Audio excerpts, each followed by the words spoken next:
Hello दोस्तों, welcome to our YouTube channel Gurukul education. जैसा कि हमने बीसीओसी 137 कॉर्पोरेट अकाउंटिंग की सीरीज चालू कर रखी है और इसी सीरीज में हमारा जो तीसरा चैप्टर है और जो इम्पोर्टेंट चैप्टर है उसका नाम है इंटरनल रिकंस्ट्रक्शन।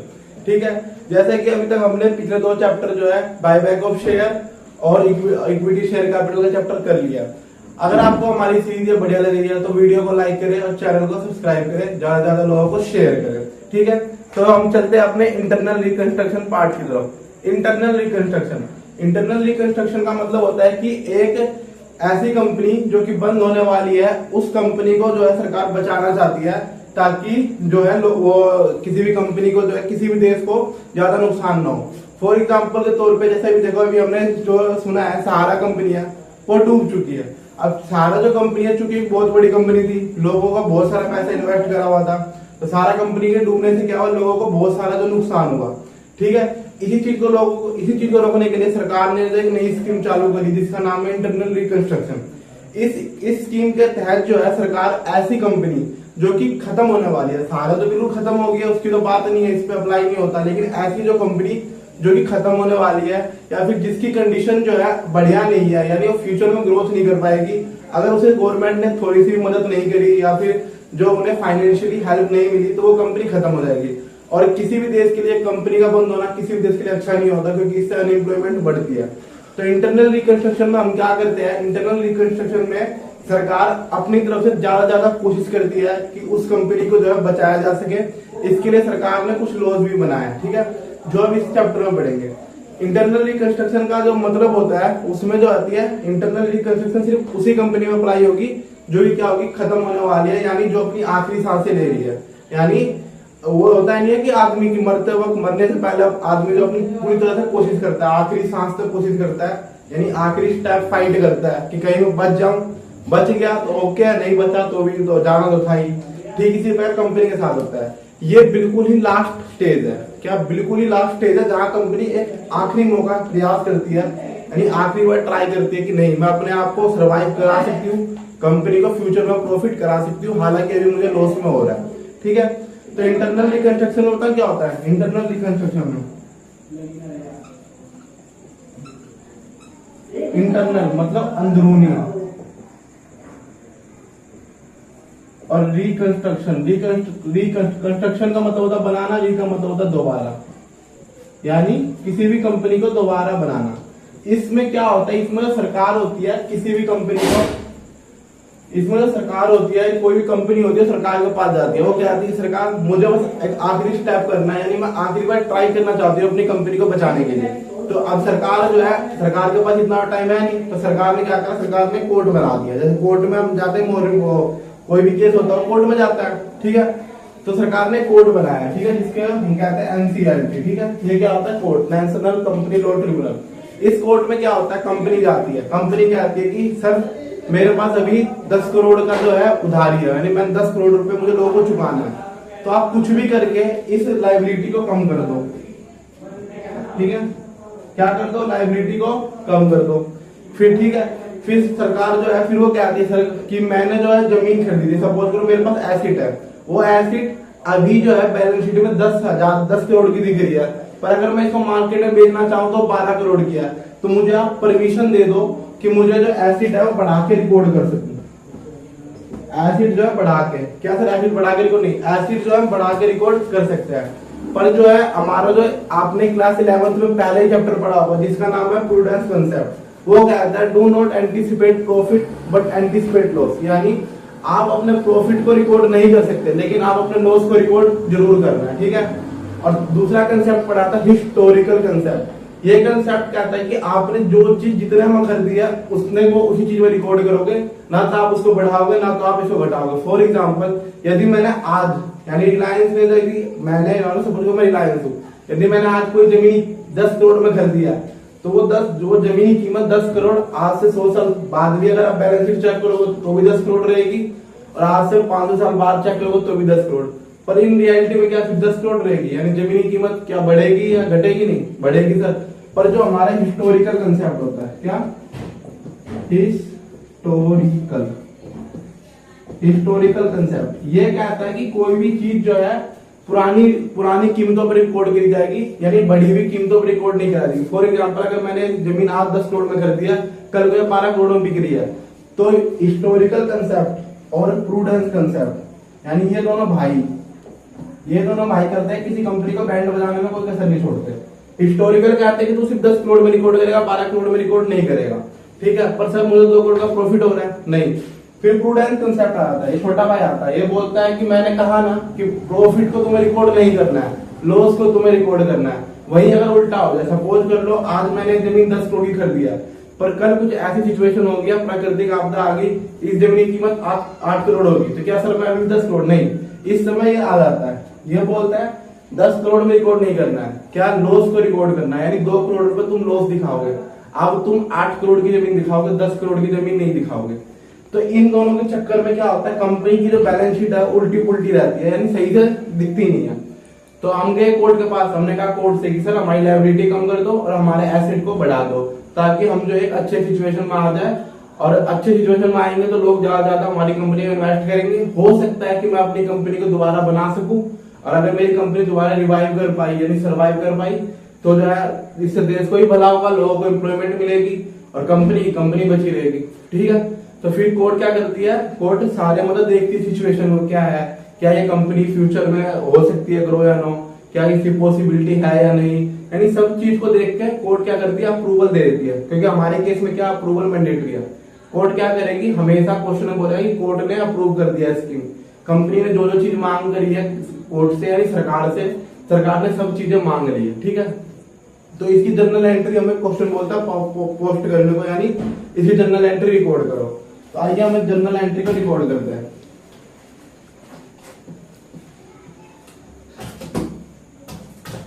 इंटरनल रिकंस्ट्रक्शन से पहला जर्नल एंट्री क्या होता है, तो चलो हम चलते हैं अपने जर्नल एंट्री की तरफ, जो कि किसी करने वाले हम इंटरनल रिकंस्ट्रक्शन। इंटरनल रिकंस्ट्रक्शन की सबसे पहले एंट्री क्या होगी, कोर्ट कहेगी सबसे पहले तुम अपने शेयर कैपिटल को कम करो, यानी क्या करो, शेयर कैपिटल को कम करो। जो तुमने सपोज 10 करोड़ की कंपनी में शुरू में शेयर कैपिटल दिखा रखी होती है, कोर्ट कहती है 10 करोड़ की नहीं दिखानी है, तुम्हें सिर्फ कितना दिखाना है, 2 करोड़ रुपए दिखाना है। एक चीज याद रखना, इंटरनल कंस्ट्रक्शन के लिए मैं गया हूँ कोर्ट के पास, कोर्ट मेरे पास नहीं आई है, मैंने क्या कहा, सिर्फ कोर्ट को ये चीज बताया, सर ये चीज है, अगर आप ये चीज कम कर दोगे तो मेरी कंपनी बच जाएगी और मेरी कंपनी की जो फाइनेंशियल स्टेटमेंट बढ़िया रहेगी, इन्वेस्टर पैसे इन्वेस्ट करेंगे और मेरी कंपनी बच जाएगी। पर ये कोर्ट पे डिपेंड करता है कि वो आपको क्या सलाह देती है, क्योंकि कोर्ट ने जो कहा वो मानने का, क्योंकि सुप्रीम कोर्ट जो कहता है उसे मोदी सरकार भी पलट नहीं सकती है। सेम प्रकार वही है, भाई ने बोला तो मानने का, ठीक है। तो कोर्ट कहती है शेयर कैपिटल कम कर दो, क्या कर दो, शेयर कैपिटल कम करो। जैसे पहले 10 करोड़ की थी, कोर्ट क्या दिया, सिर्फ 2 करोड़ की बची रहेगी, तो हमें कुछ नहीं कहते, कंपनी को करना पड़ेगा। तो इसकी जर्नल एंट्री क्या करोगे, इसकी जर्नल एंट्री करोगे equity share capital account debit to equity share capital account और टू कैपिटल रिडक्शन, यानी एक नया खाता हम खोल देंगे, टू कैपिटल रिडक्शन अकाउंट।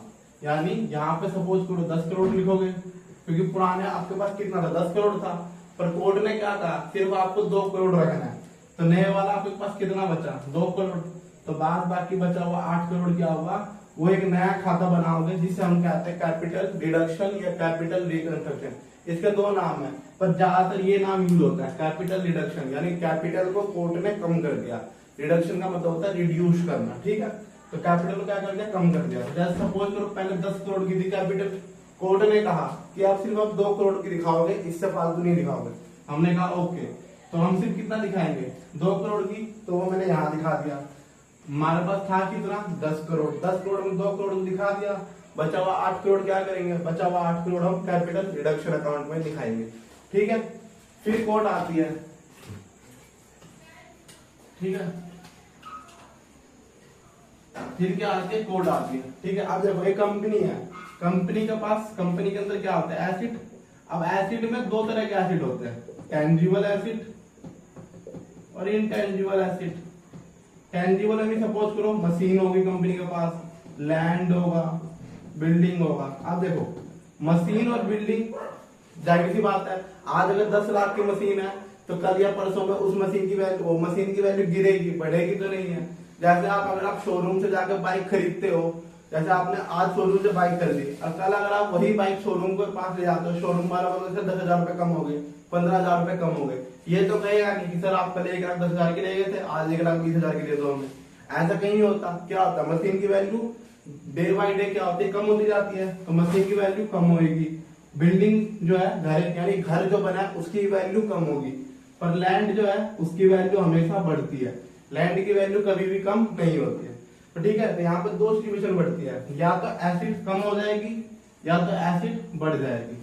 ठीक है, अब कोर्ट डिसाइड करता है कि वो क्या कहता है। अगर कोर्ट ने कहा एसिड को इंक्रीज कर दो, क्या कर दो, एसिड को बढ़ा दो। लेट्स सपोज पहले 5 करोड़ की एसिड थी, अब 8 करोड़ कर दो, यानी कोर्ट कह रही है, हम नहीं कह रहे, कोर्ट कह रही है, तो हमें क्या करना, हमें कुछ नहीं करना, हम भी बोल देंगे asset account debit to capital reduction.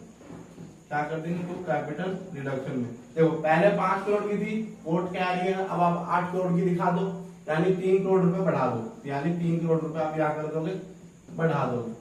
वहीं सपोज कर लो कोर्ट ने कहा नहीं, एसिड की वैल्यू घटाओ, क्योंकि आप मशीन है, मशीन की वैल्यू जाहिर सी बात है कम है। अब मैं आपको बचाने के चक्कर में लोगों को तो पागल बना नहीं सकता, क्योंकि कोर्ट क्या है, कोर्ट के लिए सभी जो है लोग, सभी को देखना पड़ता है उसे, उन लोगों को भी देखना पड़ेगा जिसको कंपनी पैसे देनी थी और कंपनी को भी देखना है। तो कोर्ट क्या करती है, बीच का रास्ता बनाती है, यानी ना तो कंपनी को ही मतलब नुकसान हो, नहीं आम जनता को नुकसान हो। ये तो कर नहीं सकती कंपनी की, आम लोगों से पैसे लेके कंपनी को दे रही है, नहीं तू सर्वाइव कर, आम जनता मरने दे, ऐसा तो कर नहीं सकती। तो कोर्ट ने कहा नहीं, एसिड की वैल्यू कम होनी चाहिए। पहले 8 करोड़ थी एसिड की वैल्यू, सपोज कर लो अब 5 करोड़ होनी चाहिए, तो हमने कहा ओके, तो हम क्या कर देंगे यहाँ पे, capital reduction account debit to asset. अब देखो पहले कितने की थी, 8 करोड़ की, अब कितने की दिखाएंगे हम, 5 करोड़ की, तो यानी कितना कम कर दिया, 3 करोड़ रुपया, तो 3 करोड़ रुपया हम ऐसा दे देंगे। ठीक है, देखो सबसे पहले क्वेश्चन क्या कहेगा, क्वेश्चन कहेगा इक्विटी शेयर कैपिटल कम कर दो। ठीक है, हमेशा बोलेगा कम करने को, इक्विटी शेयर कैपिटल क्या होता है, मालिक का पैसा होता है, मैं मालिक हूँ तो इतना तो मैं करूंगा ना कि मैं अपने बिजनेस को बचाने के लिए मैं अपना लॉस सहूंगा, यानी मुझे 10 रुपए कमाने थे, मैं बोलूंगा मुझे 10 रुपए नहीं कमाने, मुझे सिर्फ 2 रुपए कमाने। लेट सपोज 5 का पेन है, सपोज कर लो मैं इसे बेच रहा था 10 रुपए में, अब मैं मालिक हूँ, मैं जैसे जब मेरी कंपनी बढ़िया चल रही थी मैं 10 रुपए में बेच रहा था, पर मेरी कंपनी अब नहीं चल रही है, तो मैं इसे कम से कम कितने में बेच सकता हूँ, 5 रुपए में। मैं ये तो कर सकता हूँ 5 रुपए में बेच के कंपनी को ना तो मैं कुछ कमाऊं कंपनी से, नहीं कंपनी को लॉस में दूं। तो मालिक क्या करेगा, हमेशा अपना घाटा सहेगा, तो इसलिए कैपिटल रिड्यूस होगा। दूसरे नंबर पे एसिड, एसिड पर दो सिचुएशन बढ़ेगी, या तो एसिड को बढ़ाएगा कोर्ट या तो एसिड को घटाएगा कोर्ट। ठीक है, सिमिलरली अब एसिड बढ़ा है तो कंपनी का पास सिर्फ एसिड तो होगा नहीं,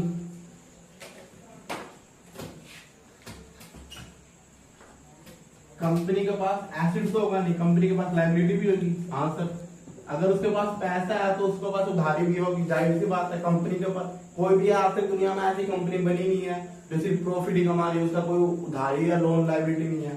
ठीक है, तो लायबिलिटी में दो चक्कर है, या तो कोर्ट बोलेगी लायबिलिटी बढ़ा दो, नहीं लायबिलिटी आपकी बढ़नी चाहिए, पहले आप कम दिखा रहे थे आप बढ़ा दो, या तो कोर्ट बोलेगी लायबिलिटी को क्या कर दो, घटा दो, यानी आपकी लायबिलिटी कम होनी चाहिए। लायबिलिटी का मतलब होता है कि मेरा रिस्पॉन्सिबिलिटी, यानी मुझे पे करना है। कोर्ट बोलेगी कि नहीं आप इनमें इनजस्टिस कर रहे हो, इन्हें पे करना था 10 करोड़, इन्हें पे करना था 15 करोड़, पर मैं कह रहा हूँ 10 करोड़ ही पे करूंगा, तो कोर्ट यहाँ बोलेगी नहीं आपको 15 करोड़ ही पे करना पड़ेगा। वही दूसरी सिचुएशन, मुझे पे करना था 15 करोड़, पर कोर्ट ने कहा नहीं सिर्फ आप 10 करोड़ ही पे करो, 5 करोड़ अगर आपकी कंपनी बची तो पे कर देना इन्हें, नहीं तो पे करने की कोई जरूरत नहीं है। और कोर्ट ने कहा तो सबको मानने का, क्योंकि इससे ऊपर कोई कुछ नहीं होता, भाई ने कहा तो मानने का। तो दो सिचुएशन, अगर लायबिलिटी क्या हो रही है, कम हो रही है, यानी मेरे को प्रॉफिट हो रहा है, मुझे पे ज्यादा करना था, पे कम कर रहा हूं, यानी 15 करोड़ पे करना था, सिर्फ 10 करोड़ ही पे करूंगा, तो हम कुछ नहीं क्या करेंगे, कैपिटल रिडक्शन अकाउंट डेबिट, गलत एंट्री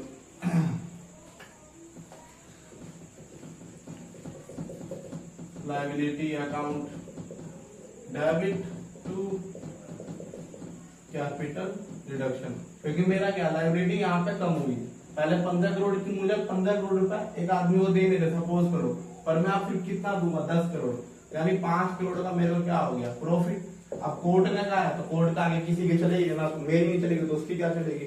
सिमिलरली कोर्ट ने कहा नहीं आपको पूरे 15 पे करने पड़ेंगे, यानी मैं कह रहा हूँ कि सर मेरे पास इतने पैसे नहीं है, यानी मुझे पे तो 15 करोड़ पे करने हैं, पर मैं कह रहा हूँ कि सर मेरे पास पैसे है ही नहीं, मैं इंस्टॉलमेंट हो चुका है, मेरी कंपनी डूब चुकी है, मैं सिर्फ अभी आपको 10 करोड़ ही पे कर सकता हूँ। कितना 10 करोड़ का। फिर यह आदमी कोर्ट में चला गया क्योंकि इसके पास राइट है, कोर्ट ने कहा नहीं तुम्हें इसे कितना पे करना पड़ेगा 15 करोड़। मेरी कैपेबिलिटी है सिर्फ 10 करोड़, यानी मेरे पास सिर्फ 10 करोड़ रुपए है पे करने को, पर वो कोर्ट में चला गया, कोर्ट ने कहा तुझे इसे पूरे पैसे पे करने पड़ेगा 15 करोड़ रुपए, चाहे कहीं से पे कर। अब कोर्ट ने कहा तो मान लेगा, तो हमें भी कुछ नहीं करना, हम यहाँ पे क्या बोल देंगे capital reduction account debit to liability, क्योंकि हमारी लाइबिलिटी कितने थे, मैं कह रहा हूं कि मैं सिर्फ 10 करोड़ पे करूंगा, पर कोर्ट ने कहा 5 करोड़ 15 करोड़ पे करना है, यानी 5 करोड़ से मेरी लाइबिलिटी क्या होगी बढ़ गई। तो देखो हमने शेयर कैपिटल कम कर लिया। अब यहाँ पर बताता हूँ, देखो कंपनी के पास क्या होगा, कंपनी के पास शेयर कैपिटल होगा, उसकी हमने एंट्री पास कर ली। कंपनी के पास एसेट होगा, उसकी हमने एंट्री पास कर ली। कंपनी के पास लाइबिलिटी होगा, उसकी हमने एंट्री, यानी हमने ये तीनों चीज की एंट्री पास कर ली, यानी 2 2 4 5 एंट्री आपको याद करनी पड़ेगी। ठीक है, अब मैं आपसे कुछ सवाल पूछना चाहूंगा। अब एक बात बताओ, क्या डूबती कंपनी पे, यानी कोई कंपनी है वो डूब रही है, तो क्या उसके पास कुछ का प्रॉफिट होगा। यानी मैं कह रहा हूं कि मेरी कंपनी जो है, मैं कह रहा हूं मेरी कंपनी लॉस में जा रही है, ठीक है, मैं कह रहा हूं कि मेरी कंपनी क्या लॉस में जा रही है, यानी मैं अपने क्रेडिटर, यानी मैं जिस से पैसे लिया मैं उसे पे नहीं कर पा रहा हूँ। वहीं दूसरी तरफ मैं अपने बैलेंस शीट में दिखा रहा हूँ कि मैंने प्रॉफिट कमाया 10 करोड़ रुपए का। यानी देखो बैलेंस शीट जो बना रही है कंपनी, उसमें वो कह रही है कि मैंने प्रॉफिट कमाया है 10 करोड़ रुपए का, पर रियली में वो कंपनी चल रही है 10 करोड़ के लॉस में। ठीक है, देखो रियली में कंपनी में पैसा नहीं है, यानी कंपनी की इतनी औकात नहीं है कि वो पैसा दे सके, पर अब बैलेंस शीट है, कागज में बना लिखना ही तो होता है कागज के ऊपर, कागज के ऊपर कंपनी लिख रही है कि मैंने 10 करोड़ का प्रॉफिट कमाया। तो अब यहाँ से देखो, अब मैं आदमी हूं, मैं क्या चेक करूंगा बैलेंस शीट, उसमें देखूंगा 10 करोड़ की प्रॉफिट, वहीं दूसरी तरफ देखूंगा तो कल न्यूज आ रही है कि कंपनी लॉस में चल रही है। तो अब इस सिचुएशन में क्या है, या तो कंपनी प्रॉफिट कमाएगी या कंपनी लॉस कमाएगी। तो इस सिचुएशन में कंपनी ने कहा, यानी कोर्ट ने कहा कि इस प्रॉफिट को तुम क्या करो कैंसिल करोगे, यानी तुम्हारी कोई भी प्रॉफिट नहीं मानी जाएगी, क्योंकि वो प्रॉफिट किस काम का जो किसी के पैसे नहीं दे सके। खाली कॉपी में लिखने से कोई फायदा नहीं है, तुम्हारे पास इतना पैसा होने भी चाहिए। तो कंपनी ने कहा क्या कहा, प्रॉफिट को कम करो अपने, capital reduction account debit to profit. ठीक है, अब एक बात बताओ, मैं कंपनी डूब रहा हूँ, ठीक है, मैं इंस्टॉलमेंट डिक्लेयर हो गया, मैं लोगों को पैसे नहीं दे पा रहा हूँ, तो क्या मेरी गुडविल होगी। गुडविल किसकी होती है, गुडविल का मतलब होता है कि आपको उस आदमी में विश्वास है कि आप वो आदमी आपको पैसे दे देगा। लाइक सपोज आपके आसपास की दुकान है, ठीक है, आप उस दुकान पर जाते हो, अपने पापा के नाम पे चीज खरीद के ले आते हो, पर सपोज करो कि आपकी कुछ ऐसी सिचुएशन हो जाती है कि आपकी मतलब आपके घर के हालात ऐसे नहीं है कि आप उस दुकान के सामान को खरीद के पे कर सको, तो क्या जो दुकान वाला है वो जो पैसे आपको देगा, नहीं, जाहिर सी बात है। अगर मान लो दुकान वाले को पता है मेरे घर की कंडीशन कैसी है, यानी मेरे घर वाले इस समय मतलब जैसे कोरोना आ गया, यानी पे नहीं कर पा रहे, तो दुकान वालों ने क्या कहा, हम उधारी नहीं देंगे चाहे आप कितने बड़े तुर्रम खा लो। ठीक है, तो इस सिचुएशन में क्या आपकी कोई गुडविल होगी नहीं, तो सरकार कह रही है तुम्हारी गुडविल नहीं है तो तुम दिखा कहां से रहे हो। सरकार ने कहा अपनी गुडविल को भी क्या करो, कम करो। तो अगर सिंपल टर्म में कहूं तो आपको बैलेंस शीट दिया रहेगा, बैलेंस शीट के अंदर आपको एक तो प्रॉफिट दिया रहेगा और एक गुडविल, इन दोनों को आपको क्या करना है, मिटा देना है, यानी डबल से मिटा देना है। ये 6 तरह की एंट्री इंटरनल रिकंस्ट्रक्शन में होती है। ठीक है, इस तरीके से जो है कोर्ट एक कंपनी को रिवाइव करती है, यानी बचाती है, एक बार मौका देती है कि आप आखिरी बार प्रयास करो, सक्सेस हो गए तो ठीक है, नहीं हो गए तो वैसे भी तो बंद होने वाले ही थे, तो क्या ही है। देखो वैसे भी कंपनी बंद होने वाली थी, कंपनी ने क्या कहा, आखिरी बार ट्राई करा, ट्राई करने पे जाहिर सी बात है पॉसिबिलिटी है या तो बन ही जाएगा या बिगड़ जाएगा। बिगड़ गया तो वैसे ही बिगड़ना था, बन गया तो अच्छी बात है, कंपनी का फायदा, कंट्री का फायदा। आई होप आपको इंटरनल रिकंस्ट्रक्शन का चैप्टर समझ आया होगा। अगर आपको ये समझ आया, इसके नेक्स्ट पार्ट में हम क्वेश्चन करेंगे। अगर आपको ये वीडियो अच्छी लगी तो चैनल को सब्सक्राइब करें, वीडियो को लाइक करें और ज्यादा से ज्यादा लोगों को शेयर करें। Thank you.